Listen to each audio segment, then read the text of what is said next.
Berdasarkan hasil penetapan dan pengesahan anggota DPRD Sumsel 2019-2024 yang digelar KPU Sumsel, sekitar 50% anggota DPRD Sumsel terpilih masih diisi oleh wajah lama. Sementara dari 75 kursi yang tersedia di DPRD Sumsel, Partai Golkar meraih kursi terbanyak dengan perolehan 13 kursi. Kemudian PDI Perjuangan berhasil meraih 11 kursi. Setelah Partai Golkar dan PDI Perjuangan, perolehan kursi terbanyak diraih Gerindra dengan 10 kursi. Disusul Partai Demokrat dengan 9 kursi, setelah itu Partai Nasdem dan PKS yang meraih 6 kursi. Kemudian PAN 5 kursi, Hanura 3 kursi, Perindo 3 kursi, dan P3 dengan 1 kursi.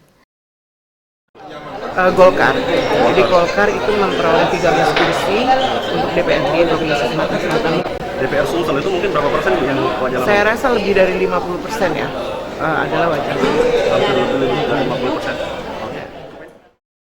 Untuk calon terpilih anggota DPRD Provinsi Sumsel yang meraih suara terbanyak yaitu Novian Fauzi dari Partai Nasdem di Dapil 8 dengan perolehan 33.130 suara dan Nilawati dari PKB Dapil 4 Sumsel dengan 32.535 suara. Tim Liputan Sriwijaya TV.